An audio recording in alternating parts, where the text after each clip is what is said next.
যারা এখানে আছেন সবাইকে উদ্দেশ্য করে বলতেছি, একটু হাত তুলে বলেন তো আমরা কি ইমাম হুসাইনের সৈনিক? সকলে একবার আল্লাহু আকবার বলেন তো, আরো জোরে বলেন আল্লাহু আকবার। সকলে হাত নামান। যদি আপনি আল্লাহকে হাত দেখাইলেন যে আপনি ইমাম হুসাইনের সৈনিক, ইমাম হুসাইনের সৈনিক, এই যে 5টা শিক্ষা বললাম, একটা শিক্ষাও ইমাম হুসাইনের সৈনিক বাদ দিতে পারে না। তার কাপড় না থাকতে পারে, মাথায় টুপি না থাকতে পারে, টুপি ছাড়া নামাজে দাঁড়ায় যাবে। ইমাম হুসাইনের সৈনিক যারা, তার জামা না থাকতে পারে, জুব্বা না থাকতে পারে, জুব্বা ছাড়া গেঞ্জি পরে নামাজে দাঁড়ায় যাবে। গেঞ্জি না থাকতে পারে, খালি গায়ে নামাজে দাঁড়ায় যাইতে পারে। যদি গামছা থাকে, গামছা গায়ে নামাজে দাঁড়ায় যাইতে হবে। যদি গামছাও না থাকে, টুপিও না থাকে, পাঞ্জাবিও না থাকে, যদি পায়জামাও না থাকে, লুঙ্গি পরে নামাজে দাঁড়ায় যাবে। এমন অবস্থা, এমন পরিস্থিতি হয়ে গেছে, ইমাম হুসাইনের সৈনিকের মাথায় টুপি নাই, গায়ে পোশাক নাই, পরনে পায়জামা নাই, কিচ্ছু নাই, উলঙ্গ অবস্থায় ইমাম হুসাইনের সৈনিক নামাজে দাঁড়ায় যাবে। ইমাম হুসাইনের সৈনিক মদ খায়, এরপরে নামাজ পড়তে হবে। ইমাম হুসাইনের সৈনিক জিনা করে, এরপরে নামাজ পড়তে হবে। ইমাম হুসাইনের সৈনিক সুদ খায়, এরপরে নামাজে দাঁড়াইতে হবে। ইমাম হুসাইনের সৈনিক যতই খারাপ কাজ করুক, যতই গুনাহ করুক, ইমাম হুসাইনের সৈনিক নামাজে দাঁড়াবে, 5 ওয়াক্ত নামাজে আল্লাহকে সেজদা দেবে, সুবহান রাব্বিয়াল আলা বলবে, ধীরে ধীরে নামাজ পড়বে। আর আমি আল্লাহ রাব্বুল আলামিন ওই ব্যক্তির দিল থেকে সকল প্রকার অন্যায়, সকল প্রকার মদখোর, সকল প্রকার জিনাখোর, যা কিছু তার মধ্যে গুনাহের বাসনা আছে, সমস্ত কিছু আমি আল্লাহ দূর করে ইমাম হুসাইনের সৈনিককে ইমাম হুসাইনের সাথে কিয়ামতের ময়দানে জান্নাতে পৌঁছায় দেব। ওদিক দিয়ে ইয়াজিদের বাহিনী দেখতে শুরু করলো যে আব্বাস রাদিয়াল্লাহু তাআলা আনহু ফুরাত নদীর দিকে যাচ্ছে পানি নেওয়ার জন্য। তিনি ফুরাত নদীর কাছে গেলেন, পানি তুললেন, কলসির মধ্যে পানি তুললেন। তোলার পরে মনে হলো যে আমি একটু পানি পান করি, তাই পিছন দিক থেকে তীর মারা শুরু করলেন। তীর মারা যখন শুরু করলেন, তিনি আক্রান্ত হয়ে জমিনের মধ্যে পড়ে গেল। ডান হাতে পানি নিল, ডান হাতে এক কোপ দিয়ে নামায় ফেললো। বাম হাতে পানি নিল, বাম হাতে এক কোপ দিয়ে নামায় ফেললো। এবার যখন কোনো হাত নাই, তিনি মুখ দিয়া ওই কলসিটাকে আঁকড়ায় ধরলেন। ওদিক দিয়া জালেমগুলো তীর মারা শুরু করলো। তীর এসে ওই কলসিটাকে ছিন্ন ভিন্ন করে সমস্ত পানি জমিনের মধ্যে পড়ে গেল। এরপরে তারা তাকে শহীদ করে দিলেন। ওই ইয়াজিদের বাহিনী যারা ছিল, লক্ষ লক্ষ বাহিনী, তাদের সামনে তুলে ধরলো, হাত এইভাবে উঁচু করে দিয়া সন্তানকে তুলে ধরে বলল যে আমার সাথে তোমাদের শত্রুতা, এই ছোট বাচ্চা, নিষ্পাপ বাচ্চা, তার সাথে তো কোনো শত্রুতা নাই তোমাদের, তাকে একটু পানি পান করাও, একটু পানি দাও তাকে। কিন্তু ইয়াজিদ বাহিনীর মধ্যে এক টুকরা দয়া হলো না, সঙ্গে সঙ্গে একটা তীর নিক্ষেপ করলো। ছোট্ট বাচ্চা আলী আসগরের গলার মধ্যে তীর ভেদ করে ওই পাশ দিয়ে বের হয়ে চলে গেল, ছোট্ট বাচ্চা মারা গেল। তখন আলী আকবর মাকে বিদায় জানিয়ে বলল, মা, আমি এই কাফেরদের মোকাবেলা করতে করতে এক পর্যায়ে শহীদ হয়ে যাব। মা, চিন্তা করো না, হাসরের কঠিন ময়দানে যখন সূর্যটা মাথার কাছে চলে আসবে, ওই দিন আল্লাহ যদি চায় তোমার আমার সাথে সাক্ষাৎ হবে, আমরা একসাথে হাসতে হাসতে জান্নাতের মধ্যে চলে যাব। তো এই দিনে অনেক ঘটনায় ঘটে গেছে, ওগুলোর দিকে আমি যাব না। আমি আজকে একটা বিষয়কে টার্গেট করেছি, একটা বিষয়, সেটা হচ্ছে এই 10ই মুহররম কারবালার প্রান্তরে ইমাম হুসাইন রাদিয়াল্লাহু তাআলা আনহু শহীদ হয়ে গিয়েছিলেন। এই ঘটনা আমরা জানবো, তারপরে এই ঘটনা আমাদের কি শিক্ষা দিল, এই ঘটনা আমাদের কি শিখায়, এটা আমরা জানবো। আগে ঘটনা জানবো, তারপরে শিক্ষা জানবো। কারণ আপনারা অনেকে আছেন প্রত্যেক বছরই কারবালার ঘটনা শোনেন। আসল যে শিক্ষাটা, সঠিক যে শিক্ষাটা, এটা কেন আল্লাহ রাব্বুল আলামিন কারবালা ঘটালেন, কেন ইমাম হুসাইন শহীদ হইল, তার রক্তের বিনিময়ে আল্লাহ রাব্বুল আলামিন আমাদের কি দিতে চাইলেন, এই শিক্ষাগুলো আমরা অনেকেই জানি না।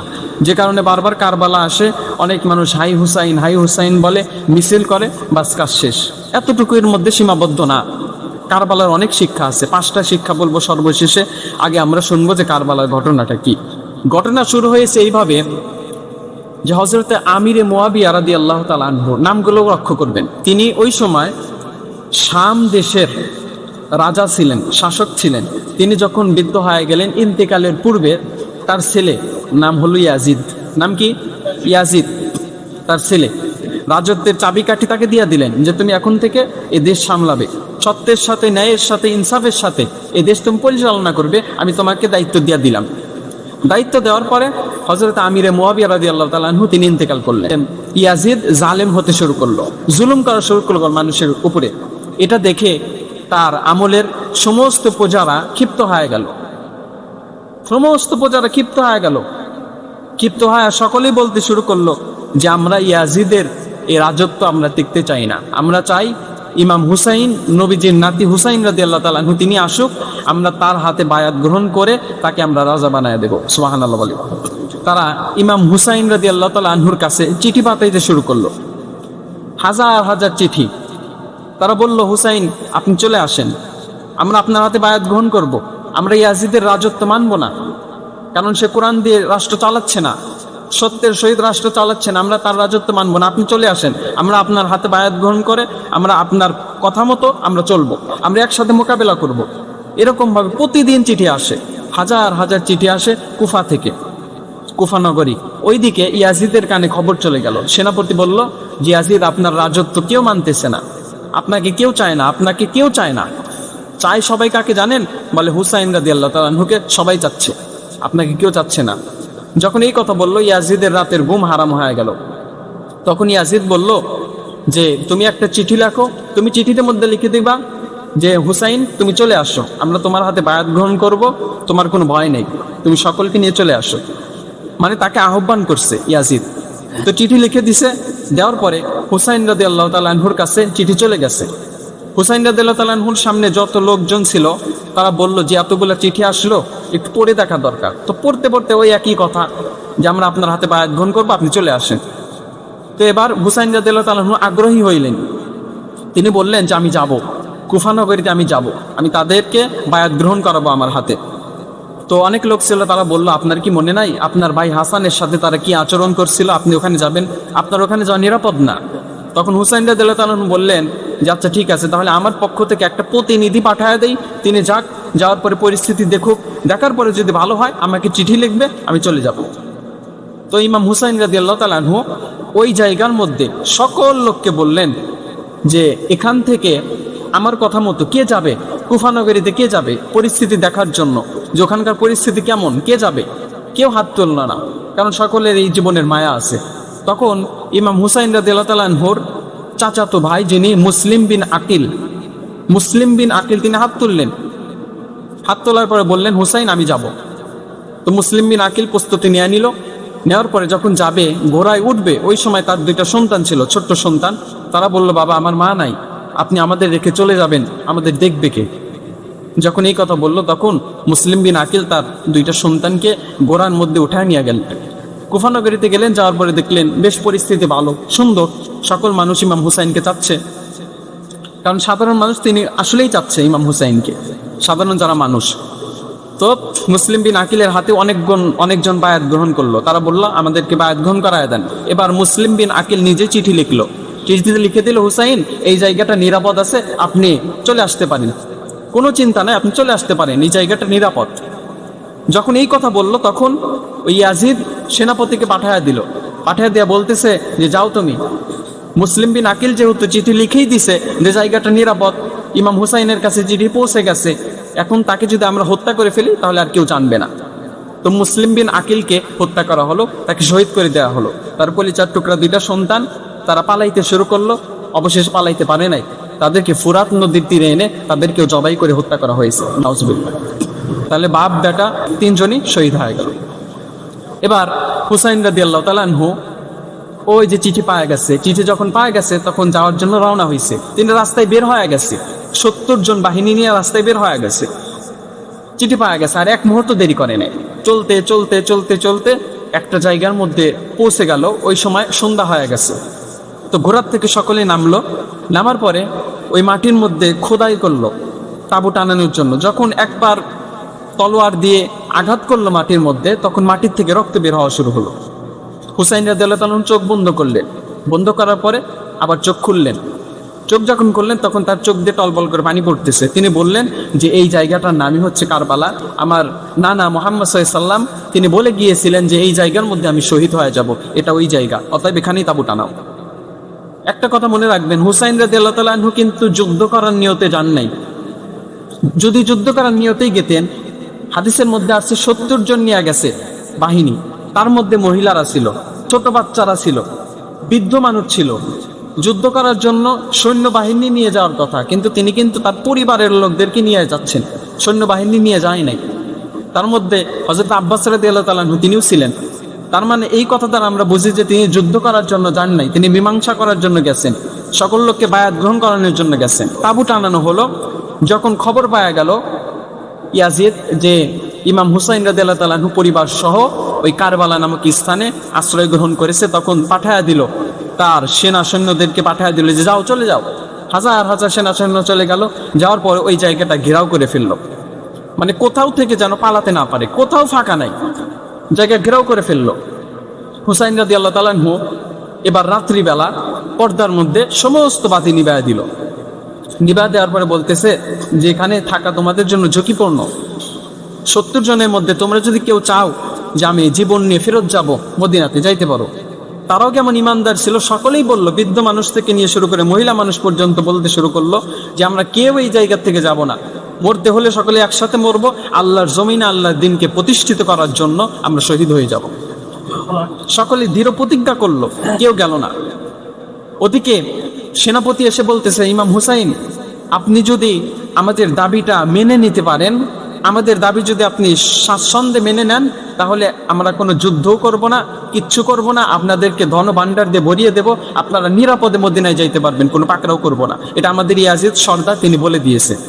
এই কথা শুনে ইমাম হুসাইন রাদিয়াল্লাহু তাআলা বললেন, আমার নানা কোনোদিন মাথা নত করে নাই বাতিলের সামনে। আমি ইমাম হুসাইন বলতেছে, আমি জীবন দিতে পারি, কিন্তু বাতিলের সামনে আমি আপোষ করতে পারি না, আমি মাথা নত করতে পারি না। চিৎকার করে বলেন আল্লাহু আকবার। দৃঢ় প্রতিজ্ঞা তিনি করলেন। সকল দিকে ঘেরাও করে ফেললো, প্রচন্ড রোদ, মরুভূমির মধ্যে, কোথাও যাইতেও পারতেছে না, ওই জায়গা থেকে নড়তেও পারতেছে না। এদিকে প্রচন্ড পিপাসা লাগলো, সকলের পিপাসা লাগলো, পিপাসায় জিহ্বা বের হয়ে গেল, এমন অবস্থা। ছোট ছোট বাচ্চারা পিপাসায় ছটফট করতে লাগলো।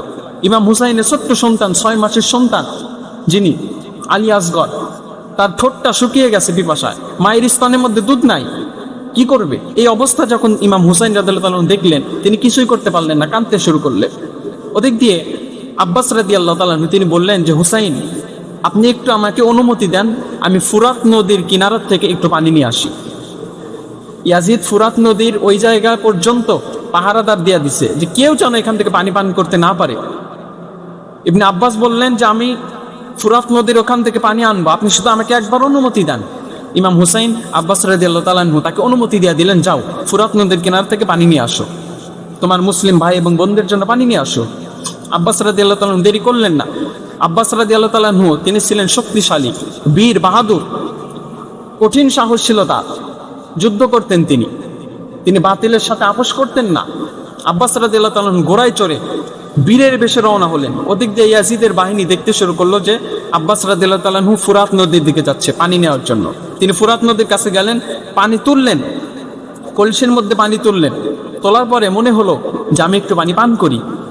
প্রচন্ড পিপাসা, সেও পিপাসার্ত, সবাই আমি একটু পানি পান করি। বলল যে না, নবীজি মুহাম্মদ সাল্লাল্লাহু আলাইহি ওয়াসাল্লামের আওলাদরা এক ফোঁটা পানি পান করতে পারে নাই, তার নাতি, কলিজার টুকরা নাতি, এক ফোঁটা পানি পান করতে পারে নাই। ছোট আলী আসগর পানি পান করতে পারে নাই, আলী আকবর পানি পান করতে পারে নাই, মহিলারা পানি পান করতে পারে নাই। আমি এখন পানি কিভাবে পান করি? তার ঈমান বাধা দিল। সে পানি পান না করে তার আওলাদদের জন্য ঘোড়ায় চড়ে পানি নিয়ে রওনা হলেন। রওনা হতে হতে হতে হতে অনেক দূর পর্যন্ত চলে আসলো। পিছন দিক থেকে ইয়াজিদ বাহিনী, তারা বলল যে আব্বাস অনেক শক্তিশালী, আব্বাসকে সামনের দিক থেকে মোকাবেলা করা যাবে না, বলে পিছন দিক থেকে আক্রমণ করতে হবে, সামনে দিয়ে আক্রমণ করলে আমরা একজনে টিকতে পারবো না, সে অনেক শক্তিশালী আর আল্লাহর সাহায্য তার সাথে আছে। অতএব পিছন দিক থেকে তীর মারা শুরু করলেন। তীর মারা যখন শুরু করলেন, তিনি আক্রান্ত হয়ে জমিনের মধ্যে পড়ে গেল। ডান হাতে পানি নিল, ডান হাতে এক কোপ দিয়ে নামায় ফেললো, বাম হাতে পানি নিল, বাম হাতে এক কোপ দিয়ে নামায় ফেললো। এবার যখন কোনো হাত নাই, তিনি মুখ দিয়া ওই কলসিটাকে আঁকড়ায় ধরলেন। ওদিক দিয়া জালেমগুলো তীর মারা শুরু করলো। তীর এসে ওই কলসিটাকে ছিন্ন ভিন্ন করে সমস্ত পানি জমিনের মধ্যে পড়ে গেল। এরপরে তারা তাকে শহীদ করে দিলেন। ইমাম হুসাইন রাদিয়াল্লাহু তাআলা খবর পায় গেলেন এই অবস্থা। এটা দেখে ইমাম হুসাইন রাদিয়াল্লাহু তাআলা আরো কান্না শুরু করে দিলেন। কাঁদতে কাঁদতে এক পর্যায়ে ইমাম হুসাইন রাদিয়াল্লাহু তাআলা স্ত্রী ডাক দিয়ে বলল যে দেখো, আমাদের 6 মাত্র সন্তান অনেক তৃষ্ণান্ত, মারা যাবে, এরকম ভাবে চলতে থাকলে একটু পানির ব্যবস্থা করেন। তো ইমাম হুসাইন রাদিয়াল্লাহু তাআলা আনহু তার ছোট্ট 6 মাসের সন্তান তাকে নিয়ে ওই ইয়াজিদের বাহিনী যারা ছিল লক্ষ লক্ষ বাহিনী, তাদের সামনে তুলে ধরলো। হাত এইভাবে উঁচু করে দিয়া সন্তানকে তুলে ধরে বলল যে আমার সাথে তোমাদের শত্রুতা, এই ছোট বাচ্চা, নিষ্পাপ বাচ্চা, তার সাথে তো কোনো শত্রুতা নাই তোমাদের, তাকে একটু পানি পান করাও, একটু পানি দাও তাকে। কিন্তু ইয়াজিদ বাহিনীর মধ্যে এক টুকরা দয়া হলো না, সঙ্গে সঙ্গে একটা তীর নিক্ষেপ করলো। ছোট্ট বাচ্চা আলী আসগরের গলার মধ্যে তীর বেদ করে ওই পাশ দিয়ে বের হয়ে চলে গেল। ছোট্ট বাচ্চা মারা গেল, ছোট বাচ্চা মারা গেল। ওই দিক দিয়া আলী আসগর যখন মারা গেল, ইমাম হুসাইন রাদিয়াল্লাহু তাআলা লাশটা নিয়ে তার স্ত্রীর হাতে দিলেন। দেওয়ার পরে বললেন যে এইভাবে তোমার সন্তান আল্লাহর দ্বীনের জন্য কুরবান হয়ে গেছে। যখন সন্তানকে দিয়ে দিলেন, এবার আলী আসগরের ভাই ইমাম হুসাইনের সন্তান আলী আকবর ডাক দিয়ে বলল, বাবা আমরা কি সত্যের উপরে আছি? তার বাবা বলল 100%, 100% আমরা সত্যের উপরে আছি, কোরআনের উপরে অবিচল আছি। আল্লাহু আকবার। তার সন্তান দেরি করলো না, একটা তরবারি নিয়ে হাজার হাজার কাফেরের বিরুদ্ধে মোকাবেলার জন্য চলে গেলেন। এক একটা করে কুচুকাটা করতেছে, মারতেছে, তাদেরকে আঘাত করতেছে। তাকে কেউ পাকড়াও করতে পারতেছে না, কারণ তাদের উপরে কার সাহায্য আছে বলেন তো? আল্লাহর সাহায্য যদি কোনো বান্দার উপরে থাকে, তাকে কেউ পরাজিত করতে পারে না। মাত্র একজন মানুষ হাজার হাজার কাফেরকে মারতেছে। পরিশ্রম করে ফেলেছে অনেক, গলা শুকায় গেছে। দৌড়ে এসে তাঁবুর মধ্যে এসে মাকে বলতেছে, মা এক ফোঁটা পানি কি আমাকে দিবা? যদি পানি দাও আমি আরো শক্তি না যুদ্ধ করতে পারবো, তা না হলে আমি টিকতে পারতেছি না।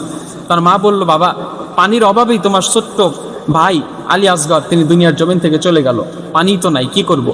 তখন আলী আকবর মাকে বিদায় জানিয়ে বলল, মা আমি এই কাফেরদের মোকাবেলা করতে করতে এক পর্যায়ে শহীদ হয়ে যাব। মা চিন্তা করো না, হাসরের কঠিন ময়দানে যখন সূর্যটা মাথার কাছে চলে আসবে, ওই দিন আল্লাহ যদি চায় তোমার আমার সাথে সাক্ষাৎ হবে, আমরা একসাথে হাসতে হাসতে জান্নাতের মধ্যে চলে যাব।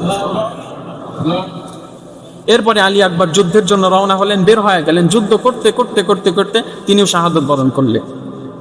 এবার বাকি আছে দুইজন মহিলারা বাদে, একজন হচ্ছে ইমাম জয়নুল আবেদিন, আর একজন হচ্ছে ইমাম হুসাইন রাদিয়াল্লাহু তাআলা। ইমাম জয়নুল আবেদিন বললেন যে সকলকেই তো মেরে ফেললো, এবার আমি যাই।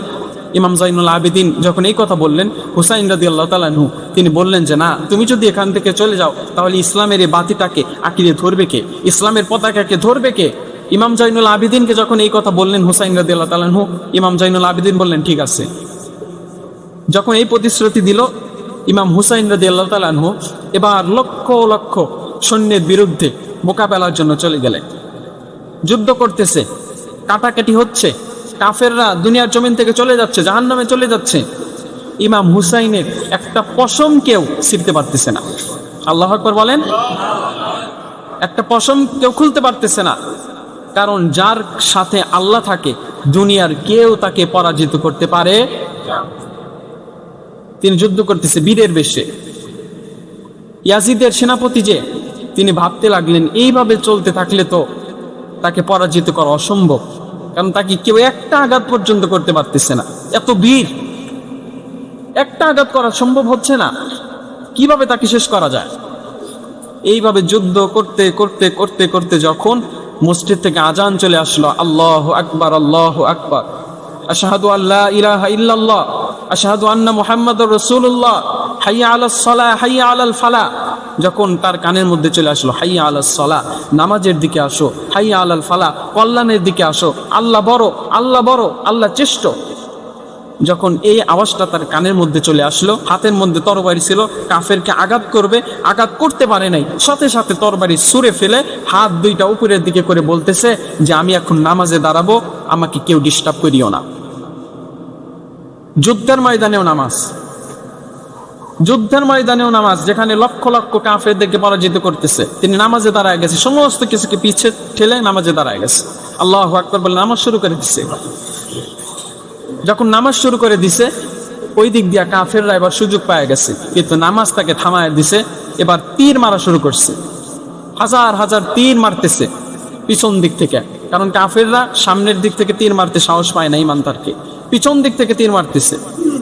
এরকম ভাবে যখন তীর মারতেছে, হাজার হাজার তীর পিঠে লাগতেছে, কাঁধে লাগতেছে, মাথায় লাগতেছে, পায়ে লাগতেছে। তিনি এবার সহ্য করতে না পেরে জমিনের মধ্যে পড়ে গেছে। ইতিহাসবিদরা বলে ওই সময় ওই মরুভূমির মধ্য দিয়ে কারবালার স্থান দিয়ে একদল জিন যাচ্ছিল। জিনরা এটা দেখে তাদের সর্দারকে বলছে যে হে জিনের সর্দার, এরকম ভাবে আলীর সন্তান নবীজির নাতি ইমাম হুসাইন রাদিয়াল্লাহু তাআলা আনহু এরকম ভাবে যুদ্ধ করতে করতে জমিনের মধ্যে পড়ে গেছে, তার উপর অত্যাচার করতেছে। জিন সর্দার দৌড়ায় আসলেন, সেদিনকে ধরে তুললেন, তোলার পরে বলতেছেন শুধু একটা হুকুম দেন তো কাফেরকে শেষ করে আপনাকে মুক্ত করে দিই, একটা হুকুম দেন, শুধু বলেন যে হ্যাঁ করে করো। বললো ডান দিকে তাকাও। ডান দিকে জিনরা তাকালো, আজরাইল এবং জিবরাইল আলাইহিস সালাম দাঁড়ায় আছে ডান দিকে। বললো বাম দিকে তাকাও। বাম দিকে দেখে মিকাইল এবং ইসরাফিল আলাইহিস সালাম দাঁড়ায় আছে। বলে সামনে তাকাও, পিছনে তাকাও, উপরে তাকাও, নিচে তাকাও। তাকায় দেখে চতুর্দিকে শুধু ফেরেশতারা আর ফেরেশতারা, কেউ কিচ্ছু করছে না, শুধু দাঁড়ায় আছে। ইমাম হুসাইন বলল তারা আমার হুকুমের অপেক্ষায়, আমি হুকুম দিতে দেরি, তারা কাফেরদেরকে শেষ করতে দেরি করবে না, কিন্তু আমি জানি এখানে বীরত্ব প্রকাশের সময় না, এখানে ধৈর্যের পরীক্ষা দেওয়ার সময়, এখানে ধৈর্য ধারণ করতে হবে। কেউ কিছু করলো না, সমস্ত জিন দ্বারা আছে, ফেরেশতারা দ্বারা আছে। তো ওই পরিস্থিতিতেও নামাজ পড়েছেন। একটা কথা আপনাদেরকে এখান থেকে মেসেজ দিই, আমরা ছোট্ট ছোট্ট বিষয় নিয়ে নামাজ ছাড়তে চাই। কেন নামাজ পড়ো নাই মাথা ব্যথা, কেন নামাজ পড়ো নাই পা ব্যথা, পোশাক নাই, টুপি নাই, শরীর অসুস্থ, দাঁড়াইতে পারি না, নানান রকম অজুহাত আমরা দিই। কিন্তু একটাবার চিন্তা করছেন কি, যুদ্ধের ময়দানে জীবন মরণের প্রশ্ন, ওই জায়গায় ইমাম হুসাইন যুদ্ধ থামায় নামাজের জন্য দাঁড়ায় গেছেন। আমি আর আপনি কি করলাম? তো ইমাম হুসাইন রাদিয়াল্লাহু তাআলা এইভাবে নামাজে দাঁড়াইছে, তীর মেরে তাকে জমিনের মধ্যে শোয়া দিছে। শোয়া দেওয়ার পরে ইমাম হুসাইন রাদিয়াল্লাহু তাআলা এবার শুয়ে পড়ছে জমিনের মধ্যে, ক্ষত বিক্ষত, রক্তে বালিগুলো ভিজে যাচ্ছে। এমন অবস্থায় একজন কাফের এসে ইমাম হুসাইন রাদিয়াল্লাহু তাআলা আনহুর মাথার মধ্যে একটা তরবারি দিয়ে এত জোরে একটা আঘাত করছে, যে আঘাত করলে 5 জন মানুষের মাথা একেবারে কেটে যাইতো, কিন্তু প্রথমবার আঘাত করছে, মাথা কাটে নাই। সুবহানাল্লাহ বলেন, মাথা কাটে নাই। তখন ওই সেনাপতি বলল এটা মাথা কাটে নাই, আর কারণ আছে একটা, কারণ হচ্ছে ইমাম হুসাইন রাদিয়াল্লাহু তাআলা আনহু এই গর্দানের মধ্যে আমার নবী মুহাম্মদ সাল্লাল্লাহু আলাইহি ওয়াসাল্লাম অসংখ্য বার চুমু খেয়েছেন, এজন্য কাটতেছে না। যখন দ্বিতীয়বার আবার জোরে করে আঘাত করলো, ইমাম হুসাইন রাদিয়াল্লাহু তাআলা আনহুর মাথা আলাদা হয়ে গেল, দূরে ছিটকে পড়লো মাথা। যখন দূরে মাথা ছিটকে পড়লো, তখন ইমাম হুসাইন রাদিয়াল্লাহু তাআলা আনহু মাথা দিয়ে একটা আওয়াজ বের হলো, লা ইলাহা ইল্লাল্লাহু মুহাম্মাদুর রাসূলুল্লাহ সাল্লাল্লাহু আলাইহি সাল্লাম, কালেমা পড়লেন। এখন আমরা যদি জগতের যত মানুষ আছে আমরা যদি প্রশ্ন করি, হে ইমাম হুসাইন, সকল মানুষ মাথা বাঁচাইতে ব্যস্ত, সবাই মাথা বাঁচাইতে চায়, যদি কোনো ঢিল কেউ ছুঁড়ে মারে আগে মাথায় এইভাবে ধরে যেন মাথায় না লাগে, রোদ মাথায় এইভাবে ধরে যেন রোদ মাথায় না লাগে, ক্যাপ পরে, সকল মানুষ মাথা বাঁচাইতে চায়। কিন্তু আপনি মাথা না বাঁচায়া আপনি মাথা বাঁচালেন না, আপনি চাইলে এরকম ভাবে মাথার উপর ধরতে পারতেন, হাত ধরলেন না, আপনি হাত বাঁচালেন, মাথা কেন বাঁচালেন না? জগতের মানুষ যদি এইভাবে প্রশ্ন করে ইমাম হুসাইনকে, ইমাম হুসাইনের জবাব হচ্ছে এটা যে আমার হাত এমন হাত, যেই হাতে আমার নবী মুহাম্মদ সাল্লাল্লাহু আলাইহি ওয়াসাল্লামের হাতের স্পর্শ লাগছে। আল্লাহ রাব্বুল আলামিন বলছে, ইন্নাল্লাযীনা ইউবাইয়ুনাকা ইন্নামা ইউবাইয়ুনাল্লাহ, নিশ্চয়ই যারা আপনার হাতে বায়াত গ্রহণ করছে নবী, তারা আমি আল্লাহর হাতেই বায়াত গ্রহণ করছে। ইমাম হুসাইন রাদিয়াল্লাহু তাআলা বললেন যে আমার মাথার চাইতে আমার হাত দামি, দুনিয়ার সমস্ত মানুষ যদি হাত তাদের দিকে আগায়া দেয় তারা দিতে পারে, কিন্তু আমি হাত আগায়া দেব না কাপুরুষের মতো, আমি মাথা আগায়া দিলাম বীর পুরুষের মতো। আল্লাহু আকবার বলে। ইতিহাসবিদরা বলে ওই সময় ওই মাথাটা নিয়ে ওই কাফেরগুলো ঠাট্টা শুরু করে দিছে, ঠাট্টা শুরু করে দিছে। ওই যেই সমস্ত মহিলারা তাঁবুর মধ্যে ছিল, পরবর্তীতে তাদেরকে গ্রেপ্তার করা হয়েছে, বন্দী করা হয়েছে। ওই সময়ও ইমাম হুসাইন রাদিয়াল্লাহু তাআলা আনহু স্ত্রী যিনি, তিনি বীর পুরুষের মতো ভাষণ দিয়েছিলেন, বাতিলের কাছে 1 সেকেন্ডের জন্য মাথা নত করে নাই। ভাষণ দিয়ে বলছিলেন যে আল্লাহর জমিনে আল্লাহর দ্বীন প্রতিষ্ঠিত করার জন্য আমার সন্তানকে কুরবানি করে দিছি, আমার আলী আসগরকে কুরবানি করে দিছি, আমার হুসাইন রাদিয়াল্লাহু তাআলা আনহুকে কুরবান করে দিছি, মুসলিম ইবনে আকিলকে কুরবানি করে দিছি, যদি হয় আমি আমার জীবনও দিতে রাজি আছি, কিন্তু 1 সেকেন্ডের জন্য আল্লাহর জমিনে মানুষের রচিত আইন চলবে, আমি মহিলা হয়ে এটা বরদাস্ত করতে পারি না। আমরা কি করছি? মানুষের আইন দিয়ে রাষ্ট্র চলছে, দেশ চলছে, আমরা কিচ্ছু বলছি না। কারবালা আমাদের শিক্ষা দেয় কি? আল্লাহর জমিন আল্লাহর দ্বীনকেই প্রতিষ্ঠিত করতে হবে, দুনিয়ার কোনো মানুষের আইন বাংলার জমিনে চলবে না। কার আইন চলবে বলেন তো? এজন্য ইমাম হুসাইন শহীদ হয়ে গেছিলেন। তো এটাই ছিল কারবালার একটা ইতিহাস, ছোট্ট করে বললাম, অনেক লম্বা ইতিহাস, ছোট্ট করে বললাম। এবার আমরা এই কারবালার এই ইতিহাস থেকে শিক্ষাটা কি এটা বের করব, যে আসলে এই কারবালার শিক্ষাটা কি। ইমাম হুসাইন যে রক্ত দিলেন, আসলে এই রক্ত দেওয়ার পিছনে কারণটা কি? তার সন্তানরা রক্ত দিল, তৃষ্ণান্ত অবস্থায় মৃত্যুবরণ করলো, গলা শুকানো অবস্থায় মৃত্যুবরণ করলো, এর কারণটা কি, শিক্ষাটা কি, শিক্ষাটা বের করব। যদি সংক্ষিপ্ত আকারে বলি, 1 নম্বর যে শিক্ষা কারবালা আমাদেরকে দিল, কারবালা আমাদের 1 নাম্বার প্রথম শিক্ষাই দিল যে নামাজের শিক্ষা। একটু আওয়াজ করে বলেন তো, কারবালা আমাদের প্রথম যে শিক্ষা দিছে ওই শিক্ষা কিসের? নামাজের শিক্ষা। যদি নামাজের শিক্ষাই না হতো, আমি বারবার বলছি, ওই যুদ্ধের ময়দানে কোনো মানুষ এমন না ইমানদার হলেও তিনি বলবে যে পরবর্তীতে নামাজ পড়ে নেব, কিন্তু এখন যদি আমি নামাজ পড়ি তাহলে আমাকে মেরে ফেলবে। কিন্তু ইমাম হুসাইন রাদিয়াল্লাহু তাআলা আনহু নামাজকে প্রাধান্য দিয়া যুদ্ধ করেছেন, আগে নামাজ পড়েছেন। কারবালা আমাদের এটাই শিক্ষা দিল যে 5 ওয়াক্ত নামাজ পড়তে হবে। কয় ওয়াক্ত নামাজ পড়তে হবে বলেন তো? শুধু জুমার নামাজ পড়বেন হবে না, শুধু ফজর না, আসর পড়বেন না হবে না, 5 ওয়াক্ত নামাজ পড়তে হবে। যদি ইমাম হুসাইন রাদিয়াল্লাহু তাআলা আনহু সৈনিক হিসাবে দাবি করেন তাহলে 5 ওয়াক্ত নামাজই পড়তে হবে। 2 নাম্বার, ইমাম হুসাইন রাদিয়াল্লাহু তাআলা আমাদের শিক্ষা দিলেন কারবালা দিয়া যে সত্যের উপর অবিচল থাকতে হবে, অটুট থাকতে হবে, সর্বদা সত্য বলতে হবে, সত্যের পথে চলতে হবে। 2 নাম্বার শিক্ষা কি বললাম? যে মিথ্যার উপর অবিচল থাকতে হবে না সত্যের উপরে? সত্যের উপরে, সত্যের উপর অবিচল থাকবেন সদা সর্বদা। 3 নাম্বার শিক্ষা তিনি আমাদেরকে দিলেন সবর এবং ধৈর্যের শিক্ষা দিলেন। যে তোমার এমন অবস্থা হতে, মানুষের বাঁচার জন্য জীবন যেটা পানি, ওটা তোমার হারায় যাইতে পারে, তোমার সামনে পানি খাইতে পারতেছো না, এমন অবস্থা হতে পারে, কিন্তু এরপরেও তোমরা পিছপা হবে না। সুম্মাস্তাকামু, অবিচল অটুট থাকবে আল্লাহর জমিনে আল্লাহর দিনকে প্রতিষ্ঠিত করার জন্য। তাহলে তাতানাজ্জালু আলাইহিমুল মালাইকা, আল্লাহ রাব্বুল আলামিন তোমাদেরকে সাহায্য করার জন্য আসমান থেকে ফেরেশতা পাঠিয়ে দেবেন। অবিচল থাকতে হবে, অটুট থাকতে হবে, ধৈর্য ধারণ করতে হবে যে কোনো পরিস্থিতিতে। মুমিন হতাশ হয় না, ইমাম হুসাইনের সৈনিকরা হতাশ হয় না, তারা সদা সর্বদা ধৈর্য ধারণ করে, তাওয়াক্কুল করে কার উপরে? এটা 3 নম্বর শিক্ষা। 4 নম্বর শিক্ষা, বেঈমানের হাতে হাত না মিলানো। এটা ইমাম হুসাইনের শিক্ষা। তিনি চাইলে ওই যে ইয়াজিদের হাতে হাত রেখে তিনি ইয়াজিদ যেই কাজগুলো করে ইমাম হুসাইনও করতে পারতেন, কিন্তু তিনি করেন নাই। 5 নম্বর যেটা শিক্ষা, দুনিয়ার চেয়ে আখিরাতকে বেশি প্রাধান্য দেওয়া। এটা কারবালার শিক্ষা। দুনিয়াকে যদি তিনি প্রাধান্য দিতেন, ওই ইয়াজিদের কথা মানলে হাজার হাজার স্বর্ণ মুদ্রা পাইতেন, সোনাদানা পাইতেন, প্রাসাদ পাইতেন, বিল্ডিং পাইতেন, সমস্ত মানুষকে নিরাপদে মদিনায় নিয়ে যাইতে পারতেন, কিন্তু তিনি করেন নাই। তিনি সত্যের উপর অবিচল থেকেছেন। তাহলে কারবালার এই ঘটনার থেকে আমরা এই 5টা শিক্ষা করলাম। এখন যারা এখানে আছেন সবাইকে উদ্দেশ্য করে বলতেছি, আমরা কি ইমাম হুসাইন রাদিয়াল্লাহু তাআলা আনহুর সৈনিক না ইয়াজিদের সৈনিক? ইমাম হুসাইনের সৈনিক আমরা। একটু হাত তুলে বলেন তো, আমরা কি ইমাম হুসাইনের সৈনিক? সকলে একবার আল্লাহু আকবার বলেন তো, আরো জোরে বলেন আল্লাহু আকবার। সকলে হাত নামান। যদি আপনি আল্লাহকে হাত দেখাইলেন যে আপনি ইমাম হুসাইনের সৈনিক, ইমাম হুসাইনের সৈনিক, এই যে 5টা শিক্ষা বললাম, একটা শিক্ষাও ইমাম হুসাইনের সৈনিক বাদ দিতে পারে না। তার কাপড় না থাকতে পারে, মাথায় টুপি না থাকতে পারে, টুপি ছাড়া নামাজে দাঁড়ায় যাবে। ইমাম হুসাইনের সৈনিক যারা, তার জামা না থাকতে পারে, জুব্বা না থাকতে পারে, জুব্বা ছাড়া গেঞ্জি পরে নামাজে দাঁড়ায় যাবে। গেঞ্জি না থাকতে পারে, খালি গায়ে নামাজে দাঁড়ায় যাইতে পারে। যদি গামছা থাকে, গামছা গায়ে নামাজে দাঁড়ায় যাইতে হবে। যদি গামছাও না থাকে, টুপিও না থাকে, পাঞ্জাবিও না থাকে, যদি পায়জামাও না থাকে, লুঙ্গি পরে নামাজে দাঁড়ায় যাবে। এমন অবস্থা, এমন পরিস্থিতি হয়ে গেছে, ইমাম হুসাইনের সৈনিকের মাথায় টুপি নাই, গায়ে পোশাক নাই, পরনে পায়জামা নাই, কিচ্ছু নাই, উলঙ্গ অবস্থায় ইমাম হুসাইনের সৈনিক নামাজে দাঁড়ায় যাবে। ইমাম হুসাইনের সৈনিক মদ খায়, এরপরে নামাজ পড়তে হবে। ইমাম হুসাইনের সৈনিক জিনা করে, এরপরে নামাজ পড়তে হবে। ইমাম হুসাইনের সৈনিক সুদ খায়, এরপরে নামাজে দাঁড়াইতে হবে। ইমাম হুসাইনের সৈনিক যতই খারাপ কাজ করুক, যতই গুনাহ করুক, ইমাম হুসাইনের সৈনিক নামাজে দাঁড়াবে, 5 ওয়াক্ত নামাজে আল্লাহকে সেজদা দেবে, সুবহান রাব্বিয়াল আলা বলবে। আর আমি আল্লাহ রাব্বুল আলামিন ওই ব্যক্তির দিল থেকে সকল প্রকার অন্যায়, সকল প্রকার মদখোর, সকল প্রকার জিনাখোর, যা কিছু তার মধ্যে গুনাহের বাসনা আছে, সমস্ত কিছু আমি আল্লাহ দূর করে ইমাম হুসাইনের সৈনিককে ইমাম হুসাইনের সাথে কিয়ামতের ময়দানে জান্নাতে পৌঁছায় দেব। আমরা সকলে কি জান্নাতে যেতে চাই? ইমাম হুসাইনের সাথে আমরা সকলে জান্নাতে যেতে চাই।